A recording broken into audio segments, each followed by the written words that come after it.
Welcome to Grit with Wisdom. This is the podcast that delves deep into the inner psyche of mountain bikers from all walks of life in order to discover the tools and the tactics that can help us have more fun out on the trails more often. Our aim here is to help you understand what it takes to push our own personal boundaries in the sport we love from a mental and emotional perspective. So today on the show, I'm sitting down with Nick van Egmond from Bicycle Broker, and I'm super excited about this episode because Nick has recently combined his passions of riding, of racing, and of traveling around the world with his entrepreneurial spirit. So he's built Canada's first insurance brokerage focused on protecting the cycling community. And they offer comprehensive insurance solutions to mountain bikers from your everyday enthusiast right up to pro racers, YouTubers, and coaches like yours truly. He draws on his personal experience traveling the globe to race on the enduro circuit and aims to fill a gap in coverage that he experienced firsthand when racing himself. So I'm super excited to dive into Nick's work and talk about the mindset behind his riding. Nick, welcome to the show, man. It's great to have you here. Yeah, excited. We don't have to talk about my work the whole time, though. Come on. No problem. We may talk about bikes for a second or two. Good. No promises. Bicycle broker, right? It's two things. Fantastic, man. Well, I'd love to start right back at the start before we get into what you're doing now. I'd love you to tell us a little bit about who you are, where you grew up, and when you got into bikes. Who I am as a Canadian resident since day one. One of the few. And a passionate cyclist since the early years. So where I grew up, I'm from Ontario, but where I discovered mountain biking right around age 5 was not far from where we are now in North Vancouver, in the Fraser Valley, a little town called Chilliwack. You might have heard of Vedder Mountain. It's going to host an enduro race coming up. And so I remember hiking in the 80s. Yeah, I'm old. And just walking with my parents and seeing these flashes of neon, which would have been back in the day mountain bikers, think Lycra, full rigid, just pure 80s rock stars. And they're zooming by us on those hiking trails on bikes. And I just have this vivid memory of tugging on mom's arm, why are we walking when I can do that? And it was maybe 2 months before, I think it was my 5th birthday, and then kept bugging mom I want a bike. I had a little, the BMX where has training wheels and you take it off before that, and then 5th birthday, get the 5-speed rigid mountain bike, and it was game on. Living in British Columbia that young, and so it just kind of continued. We eventually left British Columbia, just family reasons, and folks went back to Ontario, and I was that BC quintessential outdoor rat. My parents never knew where I was because I always take off on my bike. And then I found myself in Ontario, and it just kind of, was a little isolated. There wasn't, not only was there not a mountain bike scene, there wasn't a mountain bike culture or trails or, this is I'm talking early 90s. So way before the internet, before there was any way for me as a kid who was really interested in cycling to kind of learn more. There wasn't a book in the library, and there was nothing. There was what really is one of those things that got me hooked, or also I'm in Ontario, right? We got 7 months of cold winter, so it was where am I going to get a little bit more information on this sport that I'm so curious about? And it was magazines at the grocery store, and I use magazines plural roughly. There was either 1 or 2 available in the early 90s, and they were all out of California, and eventually I was Mom, I'm chucking this in the grocery cart, I want this, I'll take it over food. And brought that home, and it just started this passion, or this just desire to learn more about that. And I would just reread the magazine front to back every other day, tear out the pages, put them on the wall, just that the car kid who's got the little Lamborghini Countach up on the wall. I was that kid who was pulling out, I'll drop some old references Tinker Juarez or Allison Sider, because XC racers in the early 90s were rock stars. And so they would be up on my wall, and I'd wait till the next month when the next magazine came out, because it was the only way I could see more trails, more riders, learn about the sport was just like every 30 odd days when the new magazine subscription would hit. Yeah, so that's a bit of the backstory, right? Like from really early days, I was like, mountain biking is awesome. This is it for me. Like it's so rad to hear you got into it so young that, back in BC in Chilliwack. And then like almost heartbreaking to hear you like pulled away from your hobby. It's so cool to hear that you kind of kept that dream alive. You buying all the magazines out there and it's kind of come full circle now. There's I don't know if we'll put this in the podcast, but like there's an anecdotal little story of we moved out of British Columbia back to Ontario in the month of March. And for my entire childhood, from like, I don't know, grade 3 elementary until like university, I always hated the month of March. It was like coming up and I was like, oh, this isn't going to be good. So that it really did stick with me. Like mountain biking just resonated and it cultivated a lot of like my early like personality traits, if you will. Yeah, well, there you go. Well, man, I'm super happy we chose April to record this podcast and not March. I've grown out of it. I moved to BC and I can ride my bike here in March. So problem solved, right? Yeah, March is kind of like, it's one of my favorite months, I think, because we're kind of coming out of winter and it's almost like, bikes are back on as soon as that snow melts. Yeah, and I mean, I now like my local hill for biking and snowboarding is Seymour. And so March is like, I can have a powder day on the top and then ride like North Shore Mountain Bike Association trails on the bottom. Exactly. Yeah. It's like the best of both worlds. So kind of fast forwarding, being a young child in Ontario there, buying mountain bike magazines, dreaming of being back in BC. Take me kind of through your teenage years and how that evolved around bikes as well. Oh, this is going to get awkward, the teenage years. I guess I'll start with just, the mountain biking. It stayed with me, right? I wanted to do it. And eventually I think around age 14, I would find some part-time jobs. Like I was working at golf courses in the summer to pay for the bikes. And then once I got like the first one, I was like, what am I going to do with this bike to convince my parents before I had a driver's license to like take me to mountain bike venues? And I have a little brother and he was playing hockey. And so they would do traveling team in the winters. And then in the summers, I got to travel to bike races. So the kind of the teenage years as it relates to cycling was starting with cross-country races, like a 2-hour drive from where I was living, small rural Ontario, into like the Ottawa area. On the border of Quebec, they've got more mountains, like whopping 700, 800-foot peaks.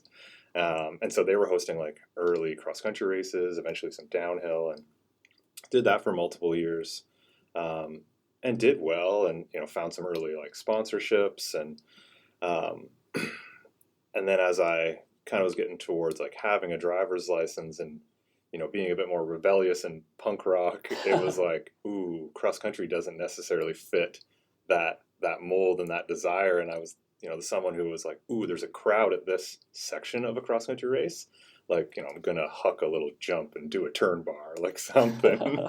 And, eventually it was just like, I want to do more jumps. And, if we're referencing before, like the way I was getting informed about mountain biking was magazines early on. Well, then in the mid to late 90s, junior cross-country racer, I had access to more content, right? There was VHS tapes. There was a little bit of stuff on a Canadian cable channel called Outdoor Life Network that would like once in a while have like either crash reels or like some Hans Ray old school videos, or there was just more, but it was all like trick riding.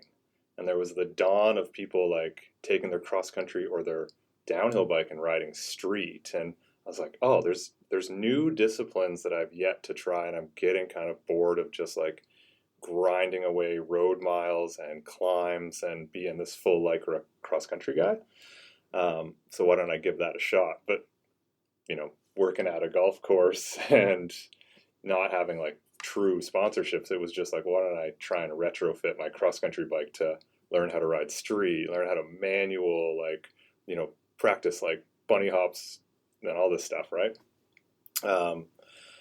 And I guess like the end of the teenage years was the dawn of true free ride. So then it was like the New World Disorder and the cranked videos are coming out, and like everybody's talking about mullets now. Well, I was that generation of the original mullet, like the 2624. I love it. and way before there was really like dedicated like bike parks and trails, there was a host of them. Whistler had started up in the early 2000s. Where I'm from, we had Bromont, Quebec, like, was a World Cup venue, Mont Saint Anne, which we all know. It was still like 4 or 5 hours from my house, right? It was a trek. But you can get some chairlift access stuff. And so I had one of those bikes, but I was also breaking it all the time, and it was just like, came to a point where I was, okay, I've tried the free ride thing, I've tried the dirt jump, all these things. I'm like, just keep breaking these bikes and it's kind of expensive. And I was in that transition, teenager, to go away to business school. And I was like, I don't think I can keep like doing all this bike stuff and paying for all of that when I need to focus on education. And like, so I kind of hung up everything. And the bike I ended up keeping through most of school was actually a BMX. It was small. I could just ride it right out my door. I enjoyed like street riding and going to skate parks. And there was a bunch of them near where I went to school. So that's the bike I kept. And I kind of hung up bikes for the better part of 8 years. Wow. Finished my education, get a corporate job, put a suit on, get that experience, but at the same time, like a lot of my goals are a lot of like when I was like reframing my life as this suit, I was like, well, what am I doing for fun? And like the most fun moments were always cycling related. And I hadn't really traveled a ton. Like I'd done some bike races and road trips around portions of North America, but I'd never crossed the pond your way to Australia or vice versa. And I kind of just was like, you know what, maybe I could put the suit on hold or burn it in a dumpster. And at that same time, I was like, I want to travel. What if I travel with a bike? What's this new enduro thing that I'm seeing online? Bikes look like they've got a lot better than I remember in like 2002 to like 2005, 6 when I kind of put mountain biking on hold for a bit. And so I just kind of took about 10 months to go, if I left corporate America and started traveling and doing like bike races for this new enduro sport, like right around the time the Enduro World Series is like getting formed, what would that look like? Yeah, and awesome. There's a good way to transition to like how insurance started to pop up, because I was by no means going to like retire and not go back to work, but I was in a position to where I could take like a year or two off if I was sleeping in a tent.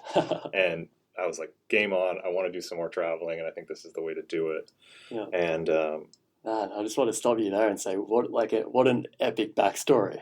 It's so cool to hear how it's almost like as you're evolving through your life, through your teenage years, the bike world was evolving with you in parallel as well. And you kind of take in each new thing, each new discipline as it comes up and being like, hey, I could do that. It's just, so cool to hear. And I think, a lot of listeners will probably be able to relate to that moment some of us face there when we're kind of, leaving school, thinking about a career, maybe putting some of our hobbies to the side and thinking about kind of, right, I need to get serious with life here.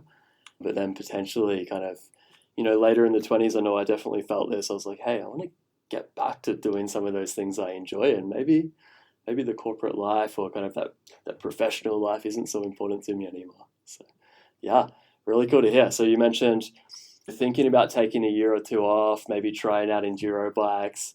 Take us through that. Yeah, it was kind of like a checklist of, if I'm going to shift my life where everything's structured from career and personal life to everything's new country, new experiences, and a lack of support, like that is an enduro mentality, especially when that sport kind of was formed, right? It was, you're repairing your own bike. You've got to get yourself up and down through the day.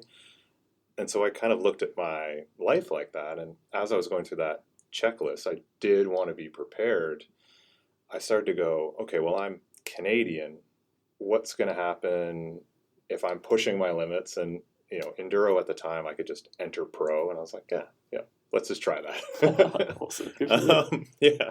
It takes courage. I mean, I had these memories of being good on bikes. So I'm like, I can do that again. Right. Yeah. And so I like going through the checklist, right? And I get to this point of like, what happens if I do get hurt? And most of my races, like, so I'm in Ontario, there's no races in Ontario. And like 2012, 13, maybe even 2014, I don't even know if there was more than one race in the province of Quebec, like a province that just loves mountain biking. And so I had to go to the States. And that I wasn't able to answer the question of like, okay, I have an emergency medical situation. How do I pay the hospital bill?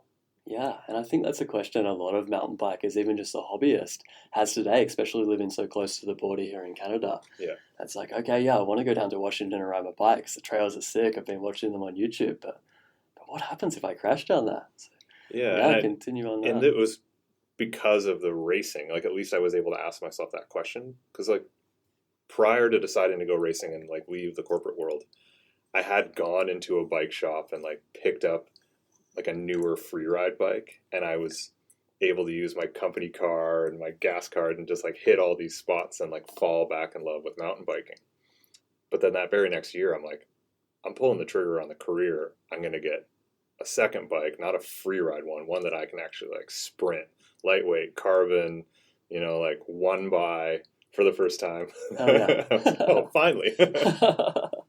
And yeah, so I mean, I'm at that position to where I'm like, the only thing I really can't check off is this like solid understanding of what happens if I go to a hospital or like I have to get airlifted out of a venue or, and those were like big questions. And so I just start making calls to, you call like whatever the internet's telling me on insurance, and I wasn't getting anywhere. I'm calling like banks who sell insurance, and like I didn't have an insurance background, right? But I knew that insurance was at least the answer to cover me, right? Like, yeah, makes sense. Yeah. And the year before, while I was like going to all these bike parks on the free ride bike, I had group benefits from my corporate job, and I had called them, and I'm like, yeah, if I go up to Whistler and I get hurt, like, am I good? And they're like, yeah, you have this, this, and this. Like, don't sweat it.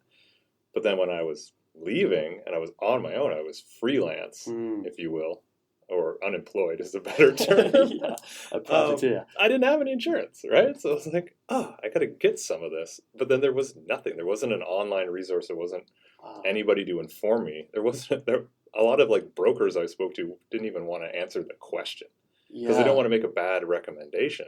Like they don't know and they can't find a solution. They're going to be like, sorry, like next.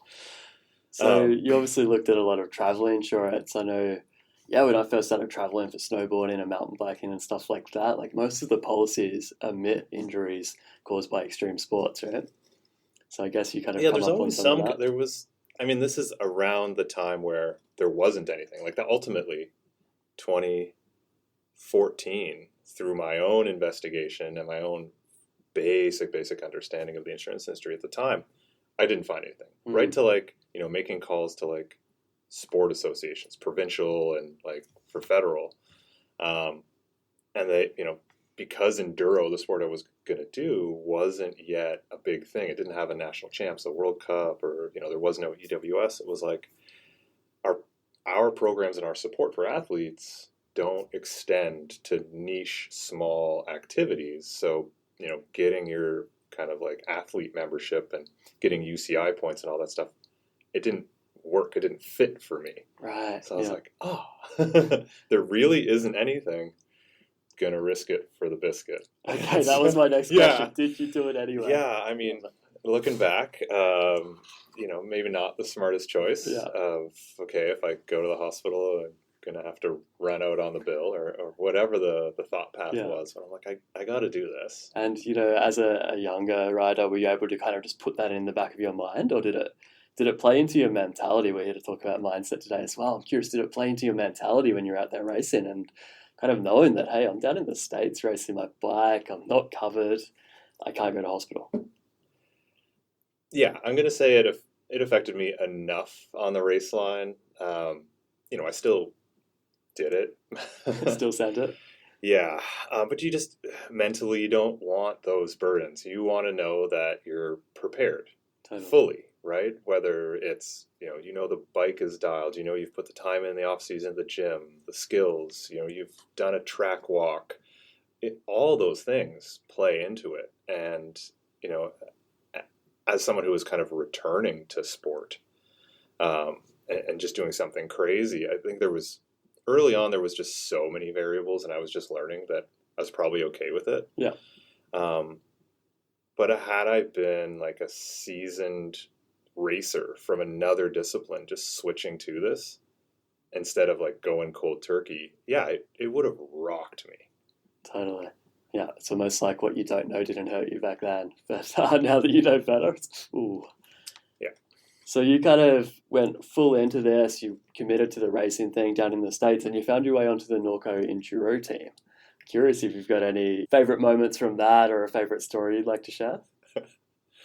I kind of just made myself the enduro team. Okay. Yeah, awesome, man. I love it. That's the startup attitude. So yeah, Norco kind of came about in the fact that like from the early days, I was managing a bike shop. So as you know, I mentioned racing some cross country and then switching to all these other sports, trying out free ride and BMX and dirt jump. There was always a shop that was either supporting me as a sponsor or I was working at. And so I had access to industry deals and everything. And so there I developed great relationships with Norco from being like one of Canada's like big parts distributors and obviously the bike brand. And just like keeping those contacts really warm. I mean, the bike community's small. It's obviously a lot bigger now than it was 25 years ago, but you keep those relationships tight. And, you know, I'm someone who, even though I put away the bike for so many years, like kept talking to people and kept the love of cycling and knew I was going to revisit it. It was just like when and where.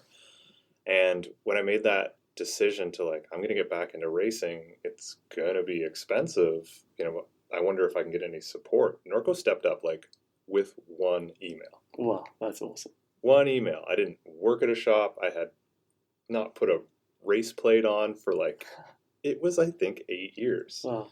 And they were just like, yeah, if you're going to race pro and, you know, we've got great enduro race bikes, but we have nobody in Eastern North America who's going to do this and do like my first season. I had planned like 11 races. And they were like, this is great exposure. And you're willing to pay for the bike. You just need a sweet deal and some help. And I'm like, yep, that's all I need. And they're like, game on, you know? So yeah, kudos for them. They were a part of kind of getting me back into cycling and they're still just such a great Canadian brand. And yeah, so much love. I stayed on their bikes for, I think it was 5 years. So watched like, you know, the Norco range kind of evolve, the site come out and turn into such a versatile bike. You know, put together a World Cup team, you know, not that I was doing that stuff, but like to get to watch the evolution of a bike company, it allowed me to like dive into what is happening on the major manufacturer distribution side. And then one of the key people who put that early Norco sponsorship together was a sales rep. So I was like, oh, I like all these business angles of the bike industry. Would I do one of these? Because as I was racing, I was like, I'm going to need another career to fall back on. So that was kind of the journey of like, now that I'm traveling, now that I may or may not have figured out insurance, but I got, you know, hooked up with some bikes, game on, going to do all these races. And at the same time, in the back of my mind, I'm like, I'm just going to chat with a ton of people and see if there is a path that I can carve for the next part of my working career. So I knew I wasn't going to bike race forever. And obviously, like the story, I think you can guess where it went, but it was this, like, not a systemic problem, but just like enough people are like, yeah, insurance is it holds me back, or it's too much of my overhead, or I can't find it, or blah, blah, blah. There was just like tons and tons of references during my travels and people I was networking with. And there was like no one who was really like tuned in and specializing in it for the bike industry. And I was like, oh, okay, that could be something. I love it. Like such a cool way of blending your passion with the business world that you kind of dipped your toes into as well. You know, spotting an opportunity and running with it. So that kind of led you back, I guess, back into more of a corporate setting, right? Where you were working for insurance companies for the next few years? Yeah, I mean, originally it stayed as an idea for another almost 2 years when I was like, there's something here, but I think when I first planned it, it was like, okay, let's take a year off. Let's take 18 months. And then it was like, why don't I just do some part-time stuff? And it turned into like 3 years of traveling Nice, and good just for you. riding. Yeah, a fantastic time of my life. And yeah, there was some other jobs just to pay the bills. And then there was some, like, it started as contractual work, finding insurance companies of, I won't dive into the structure of insurance. It's going to bore all the listeners. But there was definitely like some companies out there where I was like, you're either selling something or doing something that could help the cycling industry. And so how do I put myself in front of you and work with you and learn for the betterment of what I want to build in the future? And so that was really it, of going, it was not guerrilla marketing, but it was just me being a hustler going, how do I systematically work through all these various like insurance industries and levels and jobs so that I perfectly understand the skill set to do my own thing. Wow. It is a good way of saying like what the first 3 years were, right? Like, Totally. Yeah, it's super cool to hear. I wanted to shift back and talk a little bit more about the racing. Racing from a young age there. I'm always curious, how did you find your mindset differed for racing versus just riding for fun, messing around on your BMX? I think my response is more the feelings, the mindset of racing, which almost came first, put me in a position to where BMX was so much more fun and attractive. Like the way I was cross-country racing was just like, it was to get to the trails. It was to convince my parents to drive me multiple hours to good trails. And I wouldn't get to go ride them unless there was a race event. That's interesting, isn't it? So you had to race to get to the trails and ride. Yeah, I don't know. It was, I think I liked the competition, or I just thought that that was the way you do it. Yeah. Everything in the magazines was like XC racing or downhill. There wasn't just like free ride. There wasn't enduro. And also I didn't have a community. It was a solo effort, and I would show up, and it was nice to be among other cyclists, even though we lived hours apart and I didn't know them, but at least I was a kid among people who were like-minded. And so it was kind of like a group ride. But then I was competitive. I grew up doing all the normal high school and elementary school sports and stuff. So it was like compete, but it was so every bike ride, it meant it was either like training, because I didn't like losing. I was like, I want to be on the podium every single one of these like small local, or like when they got up to bigger national events. So they were high stress. They were mentally like, there wasn't fun bike rides until I got a couple years into it where I was comfortable enough to, like, as I said, like start just hitting some jumps or taking fun lines or like getting the crowd to yell. And then at the same time, I was dabbling in, well, what else can I do on this cross-country bike? Like how many like jumps and stair sets and silly things can I do on it while still racing it? And, eventually it's just everything's breaking. And the shop was like, here's a BMX. Like, you're not going to be able to break this. And it was always just fun to ride. There was, I'm 6'3" and I'm riding a 20-inch bike. Like it was just a goofy for me versus like the Geo of a 1999 cross-country race bike. Just imagine how tall, like with no slant on the top tube. Oh. It was pretty much like road bike geometry. And so it was just like this nice polar shift. It was so different. Yes, it was still biking, but there's so little comparison between the two. For sure, yeah. And these days, not doing as much racing anymore. Have you noticed the mindset shift at all, going from like, I'm racing, I'm competitive, I want to win, to just like, I want to have a fun ride today? Yeah, I think I've accepted, based on the business I run, the clientele, where I live, that everyone's faster than me. Yeah, we certainly live in a tough spot for that. Yeah, I wasn't going to come out here to make waves with my riding. I knew that right away. So there's a high level of acceptance going. Every like fourth or fifth ride, someone's with me to where their job is riding a bike. So I'm like, okay, like, it's humility 101. I love it. That kind of leads into another question I wanted to ask, actually. You're quite often out there these days riding with the athletes that you cover with insurance. So you're riding with the likes of Jesse Malamede, Matt McDuff. Who else have you been riding with lately? I've been seeing a bunch on Instagram. I just got back from an island trip with. I didn't get to ride bikes, but I've definitely spent a bunch of time riding with Mark Matthews in the That's past. right. Yeah, talk about someone who can go to any spot and just ride it like a local Wow. first hit. Incredible to watch. And so, yeah, like I don't keep up with them. Let's just say. Yeah, so but, you're out there riding with these people, you know that their level is up here, you're doing your thing. How do you manage your mindset in a situation like that so that you can just focus on the ride-in? Here it's easy. I walk up and go, I'm going to not hit half the stuff they are. I'm not going to be able to keep up, but they want to ride with me because we have some commonality and we've planned a meeting to talk about their season and race prep and, just like limiting their exposure from an insurance perspective. So I'm having a meeting on bikes with pro athletes. Yeah. Like, that's how I manage it. Awesome life. It's so cool, man. And a whole lot more fun than the corporate lunches in suits, I bet. Yeah. I haven't swung a golf club in like 12 years and I couldn't be happier. Probably better on the shoulders, as dangerous as mountain biking is. And I'm curious, like when you're riding with these guys, you've obviously, got a very grounded approach to it. Do you ever find yourself in a situation where you're leading them into a trail?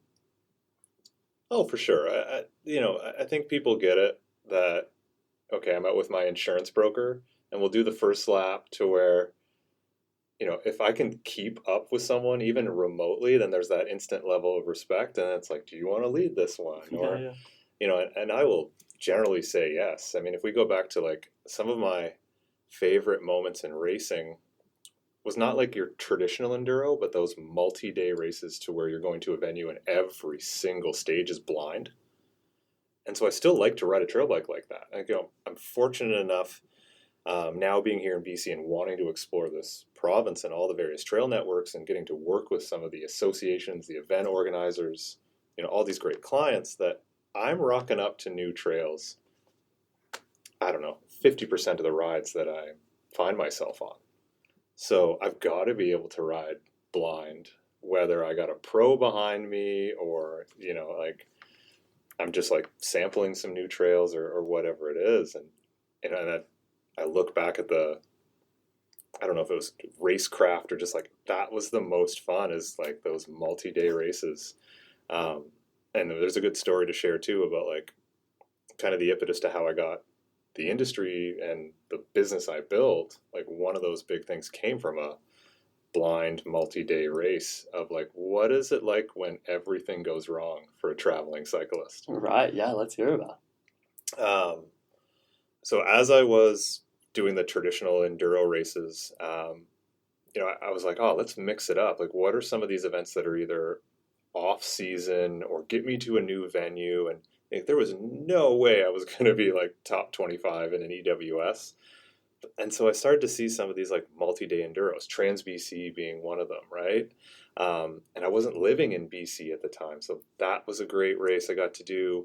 There was a multi-day in Costa Rica. I went to the inaugural one. I really hope that comes back around. Oh, that's an amazing country with the steepest downhill tracks. Yeah, I can imagine. And so there was a big event I got invited into. It was like just me and I think maybe two more Canadians in the south of France.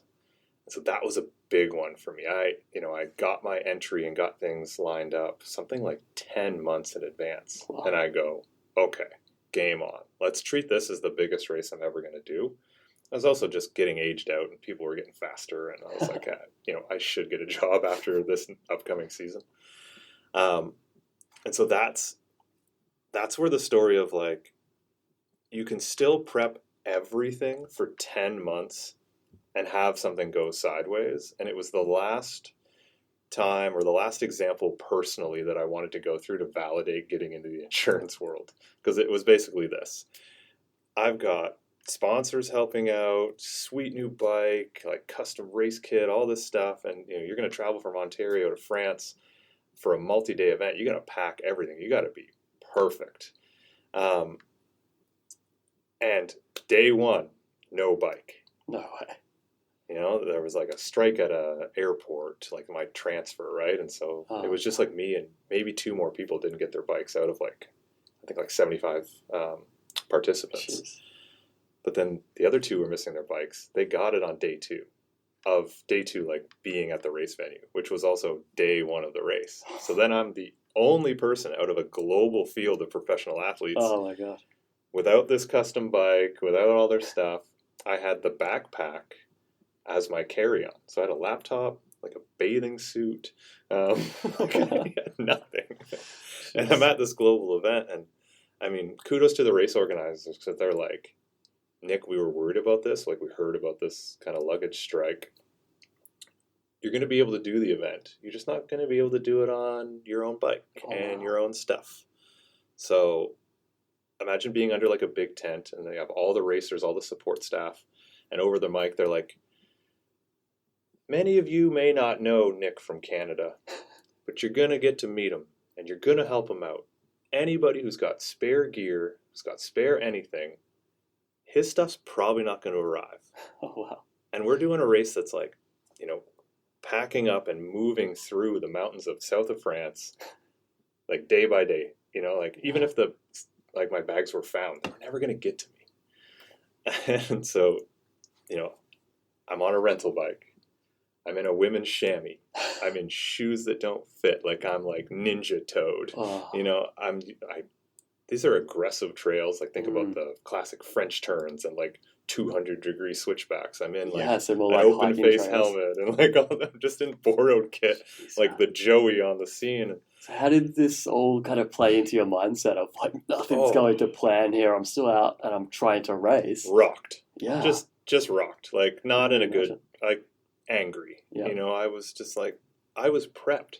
Like coach, nutritionalist. I'm doing VO2. I'm doing lactic testing. I'm like on it. And after 10 months of prep as well, it must have been so hard to be like, stream's over, it's been ruined. Yeah. Well, when I put that as the, you know, the benchmark race for the season to try and like, you know, do well, yeah, it destroyed. And there's nothing I could do about it, right? But, you know, still did the race. Then got injured during the race. Oh my God. Just like, you know, not used to any of the gear, washed my front wheel. I don't know what it was between pedals or cleats or whatever, but got pitched down a cliff. Jeez. Still clicked in. Didn't go well. And so between airline flights and all the race fees and not getting my stuff and then like getting hurt, there was a lot of like insurable interest there. Yeah. And, you know, this is before I was in the insurance industry, but I was still like, I thought I had this stuff pretty dialed and I was fine from like the medical bills. Nothing else helped me. Right. You know, like I got no refunds, no airlines helped me, no nothing. And I was like, I left that just kind of angry. And it was the last straw of like, okay, obviously racing's winding down. Enough people have kind of come to me with insurance stories. And I was like, let's do this. Like, you know, and yeah, that was the big thing, right? It was like, and then right after that, meet a startup who wants to help action sports, Matt McDuff. It was just like, bing, Fantastic. bing, bing. Yeah, this is a story I wanted to dive into because I know you kind of touched on it on our way down here to the studio. And I was like, hey, hold that story. That's a good one. Yeah, so racing is winding down. I still ended up doing like 2 more years of racing. So like that bad crash was like 2017. Kind of hung it up in 2019. Like moving here to BC that summer. So made it out here before COVID. Fantastic. And did a couple like local fivers event, like the NSMPA stuff. Yeah, great way to. So fun. I hope they do another chainless event. Yeah. That one's definitely, good on the legs, isn't it? Kind of chainless down espresso. Yeah, exactly. Yeah. I mean, someone who's done a lot of like BMX and like pump track and stuff, I was like, yeah, this is it. Yeah. But racing's hung up. I find a startup who kind of is doing somewhat what I want. I mean, they were like broad based of like action sports in North America and yada yada. That's a start for sure. Yeah, you know, and I was like, this could be the gateway to doing something like way quicker than I thought. I thought I would have to like go back to school and work at a traditional insurance brokerage and learn the industry like the suit way. was like, no, let's just fast track. I Let's love just it. dive Yeah. in. And so one of the things that they were doing early on was like Matt McDuff had reached out as his Kickstarter brainchild, as that had started up to like crowdsource doing the world's biggest loop, like setting a Guinness World Record, creating just an amazing, unique scenario for himself in South Africa. I'm super happy that either through him or his parents, it was like, you better make sure you're covered for insurance. And so they were dealing with it, and I came on board, and we got that figured out. We found a policy that wasn't going to exclude, and so I got to understand like what a broker does on behalf of a client, right? I was representing Matt, not the insurance companies or anything. I was like, I want to find a policy to where if he goes to a hospital, we're going to be able to clear those bills. Yeah, Just wow. hard stop, right? Such a huge liability. Like if people haven't heard the story of Matt McDuff and the loop, they've definitely got to go and check out.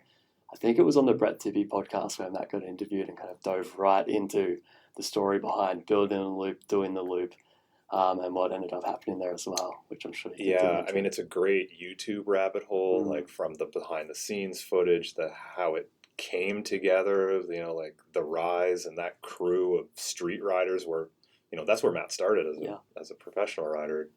In Montreal, just kind of brainstorming on the couch. And so, I mean, he was insured. He went out there. I'll let all your listeners like go see the Loop of Doom and like find that stuff online. It didn't work out well. And they were pretty horrific injuries and sizable medical bills, right? And so policy paid out, got him home, then he's in the Canadian healthcare system. And I was there when he kind of came out of the house, great big beard, lost some weight and some muscle and stuff. And I was like, man, I'm glad you survived that. Let's get some sushi. And,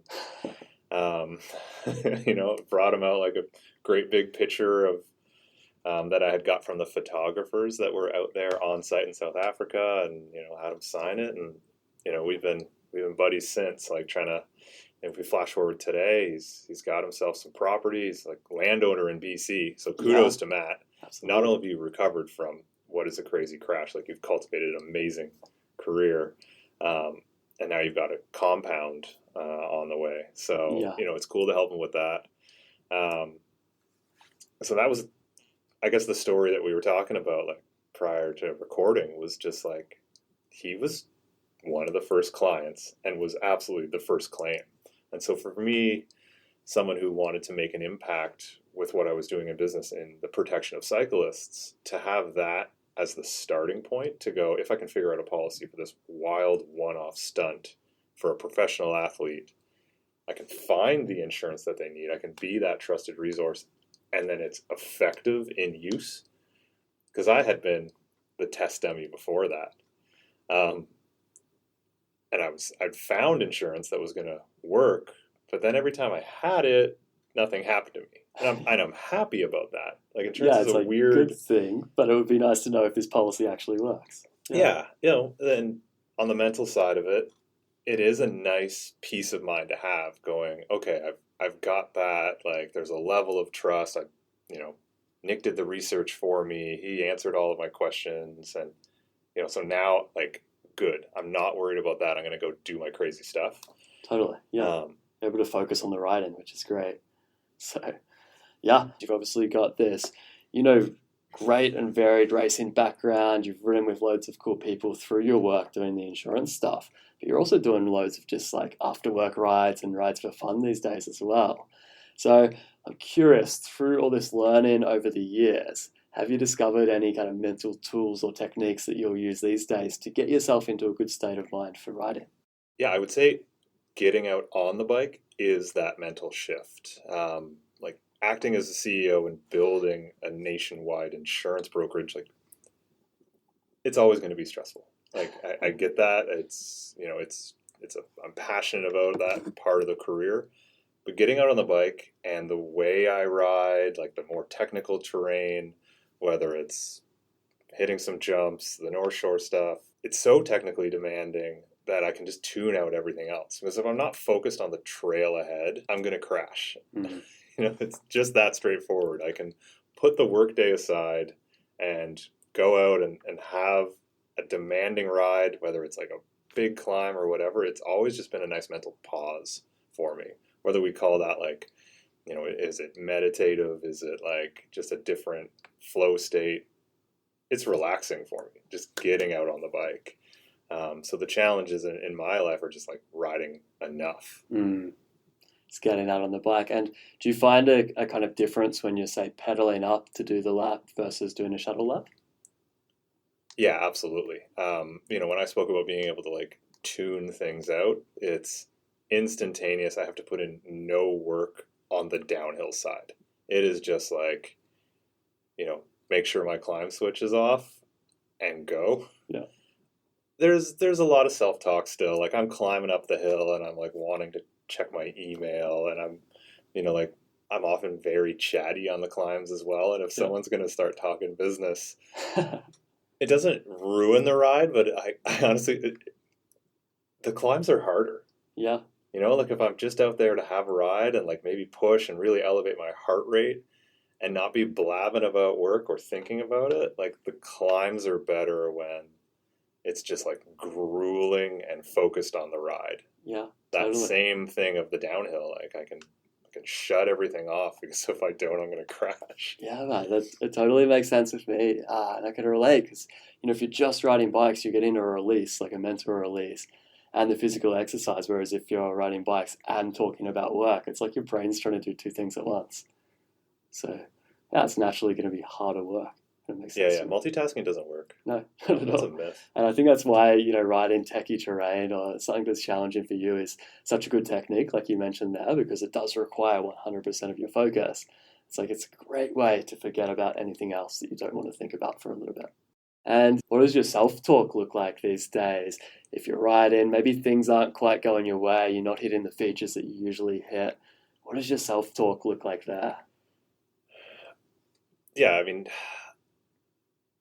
riding here, there's obviously going to be features I'm going to skip, right? Or I'm going to be following someone who's hitting everything with style and amplitude. And there's a reality check, but there's also times where I'm like, I know I can do this. And with 25 years on the bike, like I can set myself up mentally to go, you've done crazier in the past. If you're feeling on it that day and you skipped one obstacle, like set up the next one, and like I'll pick and choose, but it really is like, how's the warm up? How's the bike? Generally, like I ride enough to where the body can just like, there's good muscle memory. Like Totally. I'm fine there. But I've got to pick and choose just like what I'm going to hit, because stuff's so zesty out here. Yeah, totally. There's always going to be stuff we can't ride. And I think it's really important to kind of become at peace with that fact. Yeah. But I mean, having a bad day on the bike, no. Does it exist? No. I love it. It's a bad day when I just like decide not to be on the bike. Yeah. It's the same thing about like once you get to the gym, you're always super grateful and you walk out of there like, oh, I'm so glad I did that. Yeah. Or yoga or whatever your thing is. Even like deciding to read a book versus like binge watch television. Like you're always like, I'm super happy I did that, but that first step. And so for me, just like getting out on the bike ride, it's gonna be fine. Yeah. No, I love it, man. Yeah, starting's always the hardest part, no matter what it is. So that's great, and I love your kind of answer there, talking about kind of reminding yourself like, I can do this. I've done stuff like this before, and you mentioned like if you're feeling it, then you'll kind of leave that feature behind you and make it happen for the next one. So I'm curious, like how important is listening to your intuition in terms of knowing if you're feeling it or not feeling it on that particular ride? It's vital. Yeah. Like I have such a planned season every year of like new venues I want to hit, events. I don't race anymore, but I still like treat all these weekends in my spare time that revolves around riding of like, like why send one obstacle if I'm riding sketchy or it looks bad or, I don't have a good like group around me if something goes wrong. Like all those variables I'm mature enough and I've been around enough. Like my work has me understanding like the risks of riders, whether it's like injury or other. Like yeah, there's a big mental dialogue, but if I'm feeling it, like yeah, I'll send some of the stuff. And like thinking back to your younger days, is there maybe any rides or experiences that come to mind where you didn't listen to that intuition? There's so many in the younger days, but I would rather quote something a little more recent. Totally. Just because it kind of speaks to even at a level of maturity and understanding and all those points I just ran through. Um, that year, 2019, when I moved here, I ended up breaking my foot like in August, and it took a good 3-4 weeks to heal up enough to where I could lace up and riding clipped in. You got some strong shoes, and it was feeling fine. And the very first thing I did, going from the couch in a cast, broken foot, not riding, was drop in on In-N-Out Burger Yep, up in Squamish, for the classic first slab time. trail. And I was like, oh, this looks like you can like just pull up and pop in. And I was like, well, that'd be the way to do this, right? And I'm with, we both know Matt Smith, a paramedic and Yeah. first aid connoisseur of the mountain bike world. And he's like, okay, well, it's a pretty zesty like feature, and you've never ridden it. And I'm like, no, get it on film. I'm like, I'm back. I'm feeling strong. And I just went in super hot, and there's like the straight line into the woods with ends really gnarly. And I was like, probably not good to pull up there, because I was like, you're still in BC and you're still getting used to how much like braking traction, especially in Squamish. So I was like, let's take this far left line, and just overcooked, drifting, one leg dangling. And I was like, I'm going to break my foot or worse again. Oh. Like within like an hour of being healed and being back on the bike. And it gets worse. So that was the start of a road trip out to Revelstoke. Okay. And so I knew the trails there, and there's great jump lines on Boulder Mountain, like one of the shuttle venues. And we're out there for an event. Matt, just like yourself, we've all got some pretty serious like wilderness first aid training. And so I was able to be like one of the marshals and help with, and I hope they're still doing this event, the Revelstoke, the Women's Mountain Enduro. Awesome event. And all the event medics and the sweeps at the end of the day, pouring rain, were like, yeah, let's go do a party lap. And so I had not been riding. I had done that Squamish day. I had just like been on site for the race venue, dabbling, getting comfortable again. Then it's like pouring rain, and I'm the guy who leads out the party lap. Because they're like, Nick, man, you've got jumps. You know this trail. And I was riding it so good, like just before that. And yeah, let's just say it was like just slippery peanut butter. And I just was like, washed a turn, tumbled down the hill, and just like, I think I landed on the bike, all bruised and everything. And Matt, on the drive home, I like couldn't even sit in the chair. Oh my God. It's like, all right, like, take it easy, ease yourself back into things, especially post-injury, like, yeah, give yourself some time, make better decisions. Yeah. And so that was it. I was like, these injuries can, I've walked away from so many things that could have been much, much worse, but I kind of took myself out for like the better part of 2 months between those two injuries. Oh man, yeah, it's a good story. I think that a lot of people are going to draw parallels, like moving to BC or moving back to BC. And especially after watching all of the stuff on YouTube these days with people hacking into slabs and doing just insane stuff, sometimes there can be a gap between what we can see ourselves doing and what we can actually pull off in reality. So it's good. It's good to have those stories kind of stockpiled and remember, like next time we're feeling our gut trying to tell us something, it's like, hey, I should listen to that. Yeah. So I'm curious, have you learned any new skills or techniques lately? And if so, how did you approach this? I mean, I'm relearning some skills. Okay. Yeah. So how do you go about that? Like, what's your process? Well, I mean, one of them is almost relearning a discipline. Little shout out to here in North Vancouver soon, there'll be the North Shore Bike Park. Yeah. And, in helping that team open the venue, I was like, oh, I should really get a dirt jump bike again. It's been 7-8 years since I've had one. And another shout out, Matt McDuff and the team at the Rise have got one of their sweet new frames built up. But I'm like, oh, I'm so rusty and need to get out. So currently, like, once the rain stops, it's like, what's that progression of getting back into, like, I can ride a pump track, but it's like, what about BMX, like proper gap jumps and like relearning what it's like to drop in on a steep quarter pipe and all these things. So the process is just like step by step, get comfortable with the bike and the balance point. And for me, someone who's got loads of like trail riding skills, not a lot of that transitions to dirt jump, skate park, pump tracks. Vice versa. Oh, does it ever set you up? And that's what I like about these venues that are going to teach people like bike handling and balance, and then bring that to North Shore and to the mountain bike world. But vice versa is pretty awkward. You ride a mountain bike and you become like brake dependent, and there's a lot of like suspension. Then all of a sudden you're on a bike that probably doesn't have a front brake, is wicked stiff, smaller tires, and then like when you're pulling up or you're bunny hopping, like everything's different. And then you're trying to either hit jumps or like just fly through pump tracks. So you got to like ease into it. No matter how good you are on the double black jump lines, yeah, it's humbling.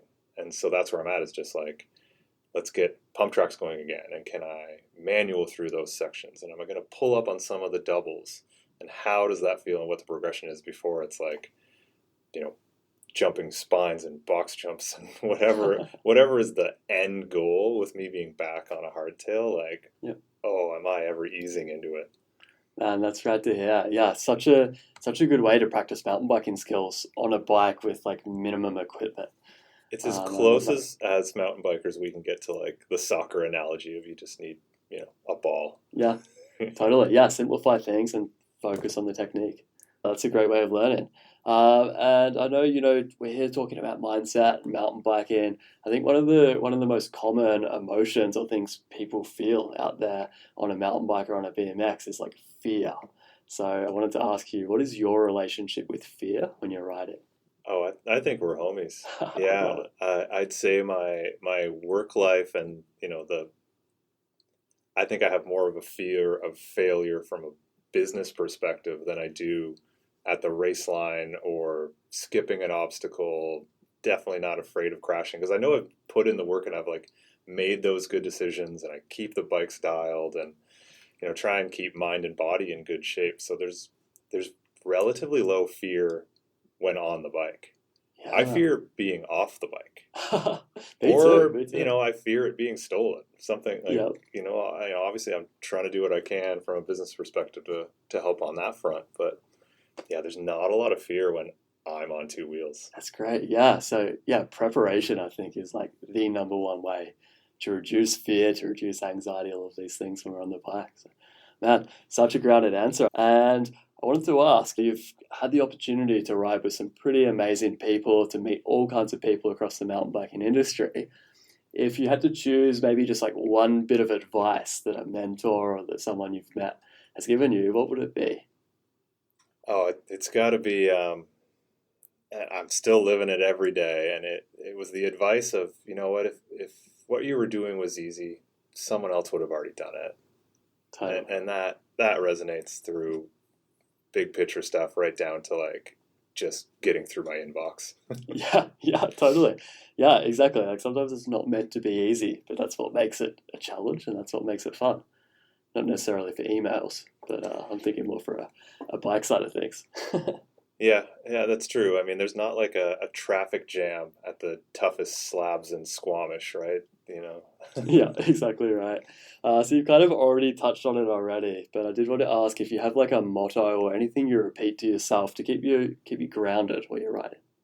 Yeah, it's always like I feel like I've put the work in and muscle memory is real. Like if I look back, like I've ridden harder stuff, faster, bigger air.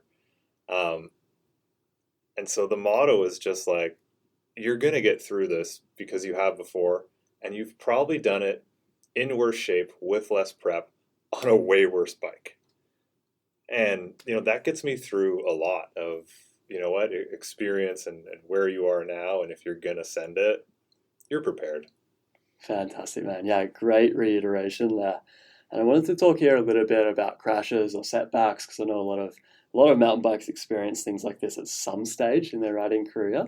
And I know you're in a place now where you probably don't crash as much because you've learned how to keep yourself safe out there, how to listen to that intuition. But if you do ever have a bit of a tumble or a bit of an off day, what do you tell yourself, or what do you do directly after that these days? Ice. Ice. Yeah, I mean, my crashes nowadays are, it's, bruises and bleeding. Luckily, it's not a lot of like broken bones.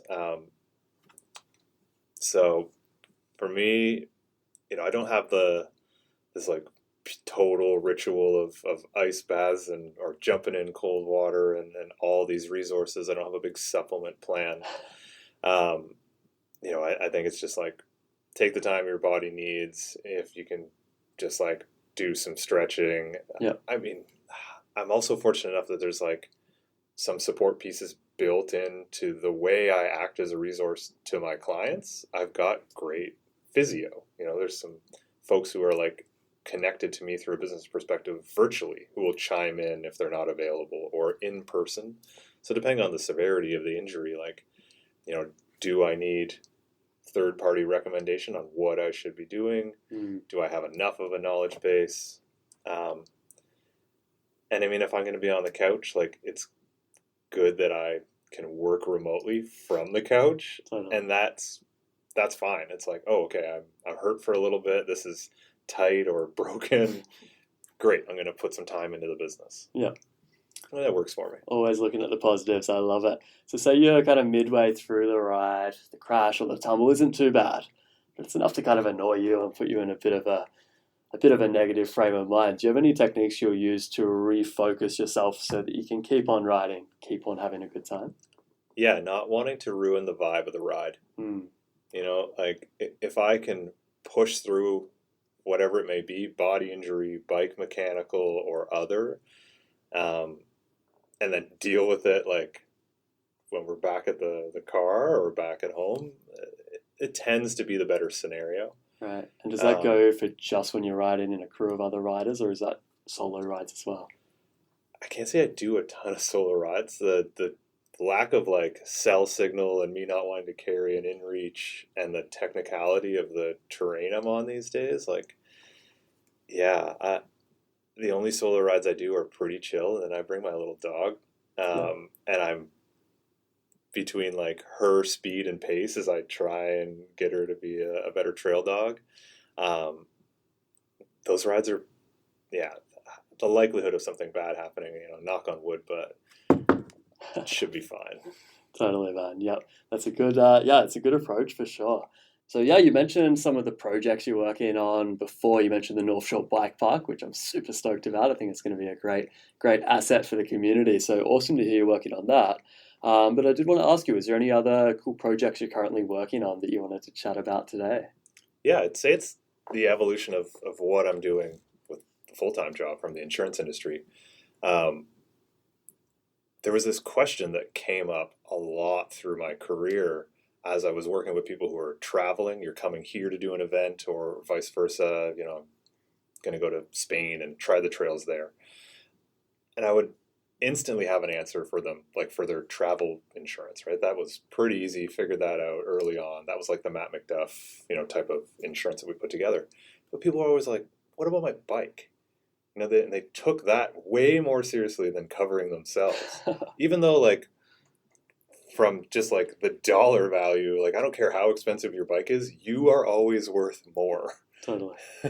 But it was asked too frequently. Like 50% of the time I'm having a conversation, like, I'm insuring your home. What about my bike? I'm insuring and I'm like, I got to fix this. Yeah. And so currently in design and, hitting the shelves for 2024, we've created a brand called Bike Plan. in an effort to put something online, easy to understand, easy to buy. And we're really reaching out to have as many conversations as we can at the bike shop level. We want to answer the question for the people on the bike, but we want to do that in a way that integrates into the bike shops because they're getting that same kind of question. If we go back like 5 years ago, a high-end bike was what, 5-6 grand? Yeah. Now with, much more like prevalent e-bikes and then just like the cost of bikes and way better tech and whatever, bikes are like 3 times more expensive. And so that bike is going to leave the bike shop, and it's, as a Canadian, it's going to be predominantly underinsured. You're just going to leave it under your house insurance, and you may not even call your broker of like, I now have a $15,000 asset in my garage. Wouldn't it be great? And this is like, I'm not theorizing, this is already live, but there should be some kind of mechanism of like, here's the insurance arm. Yeah. Like, just put a policy on this thing. You should treat it like a car, a motorcycle, a dirt bike. Don't just treat it like you got a new couch. Like, yeah, so we want to do something better for that. And we want to have a lot of feedback because we're in a position to like redesign bike insurance for Canada. So I'm taking that very seriously.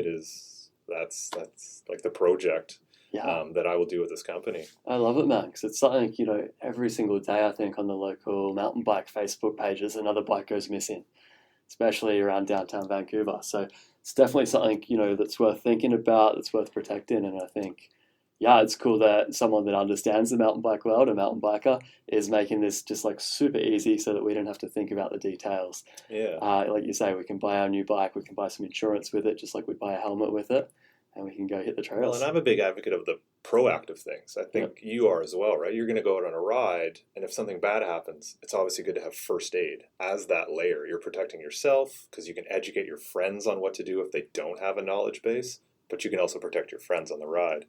For me, the proactive things are like, as we build out Bike Plan, what are those layers or those little mechanisms that are going to help the riders? Because the insurance is like absolute last case scenario. The worst happened. My bike is gone. I'm gravely injured, or maybe I injured somebody else. Then if you have Bike Plan as an insurance thing, it's going to respond. But like for us, we're trying to partner with like the bike registries. If you've seen bikes being stolen online, then you've seen like Project 529, an amazing initiative to like create a VIN number so that a police station who recovers your lost stolen bike can actually get it back to you. Yeah, totally. So, we'll push that piece. We're, helping out with legal assistance. Something's come up to where like you're a rider and maybe you were on a trail and you unfortunately like struck a hiker and it's like now going to maybe go to court. Definitely want to put some legal in front of our biking clients to like help them through that journey. I'd mentioned physio. So it really is like an expanded piece of like, what can we do to prevent injury and financial loss? And then if it does happen, how can we make it better? How do we get you back on your bike? And like that really holistic view. So, man, it sounds corny, but it's like really like trying to get your bike plan dialed. Yeah. That was where the name came from. I was like, you got to have a better bike plan, and it just seemed obvious. No, man, I love it. And I know like another time when we were chatting at the BC bike show there, you're like, all this insurance stuff can be a bit boring.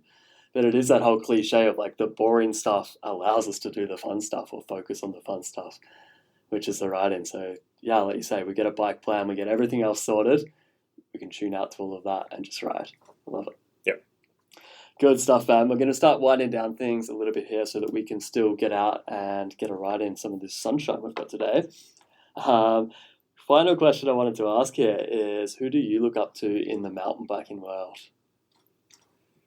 Oh, it's tough to name an individual. I mean, it's been a couple decades of just meeting fantastic folks. So the best thing I can say is now being here in BC, it's the community at large. So many pioneers, innovators, creatives who have, whether you've designed an event, a new feature, it's the BC bike community. I look up to it so much, and it really does set the tone for not just the rest of Canada, but globally. So much of the mountain bike like disciplines that I grew up trying to emulate and that I'm involved with now started here and then just went viral globally. So it's a very cool place to be. I get why it's such a dream destination for global mountain biking. Totally, man. It really is. Yeah, that's such a great answer. So yeah, we've taken this conversation in a whole bunch of different directions. Thank you for being so willing to answer all my questions. But as a final note here, what's one thing you hope listeners take away from this conversation? I think it's on the topic of risk, and just that every time your bike leaves the house, there is a risk exposure. So to be mindful of that, and to, from a mindset, from a preparation piece, like, have you thought about that on the given ride? Are you prepared for the journey ahead, whether it's a commute to work or a big shuttle mission? Like, yeah, there's a risk. Yeah, I love it, man. Yeah, food for thought there. And where can people find you and follow your adventures online? I'd say across all the social channels, everything's Bicycle Broker, including our website, bicyclebroker.ca, is a good way to learn more what we're all about. And I'll give you a couple more links like from the chat if you have some show notes. Totally, man. Yeah, we'll stuff the show notes full of links, so feel free to take a look at those ones to everyone listening. Man, thank you so much for your time. It's been an absolute blast digging into a little bit more about you and about what you do. I can't wait to hit the trails.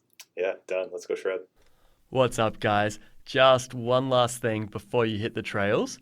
If you enjoyed this podcast, please be sure to subscribe and don't be a stranger. I'd love to hear from you about any topics, particular episodes you enjoyed, and even about any guests that you'd like to hear me have on the show in the future. You can find me on Instagram at _mind_mountain. This podcast, mountain biking, and mindset are all things that are very, very close to my heart. So I feel super grateful to be able to share these conversations with you.